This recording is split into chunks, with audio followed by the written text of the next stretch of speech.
The Hogs are on the road for the second time this season. This time the Razorbacks facing a familiar SEC foe, the Florida Gators. And THV 11's Mitch Lilly is in Gainesville and has more. For the first time since 2009, the Arkansas Razorbacks returning to the Swamp. A 23-20 loss that season to the Gators, but of course, that's ancient history. A new coach, a new philosophy, and new faces. Matter of fact, it's actually a homecoming for 5 current Razorbacks. The SEC's leading rusher, freshman Alex Collins, is from Fort Lauderdale. Not to mention receiver Javante Herndon is from nearby Jacksonville. Head coach Brett Bielema saying the senior is one to watch on Saturday. I mean, even going back to last spring, he's a guy that jumped out right away, just his work ethic, his attitude. He's a senior that's very, very hungry. I think when we lost Demetrius early on, he kind of elevated his play even that much more, knowing that he was a senior receiver. Made a couple of unbelievable grabs already this year.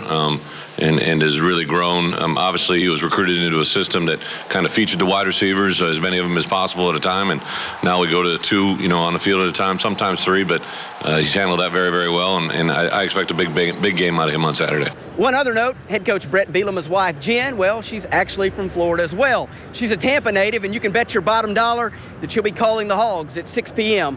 tomorrow night. From the Swamp in Gainesville, Mitch Lilly, THV 11 Sports. All right, Mitch, and since the Hogs joined the SEC, they've never beaten Florida in football. Maybe this time. We'll be right back.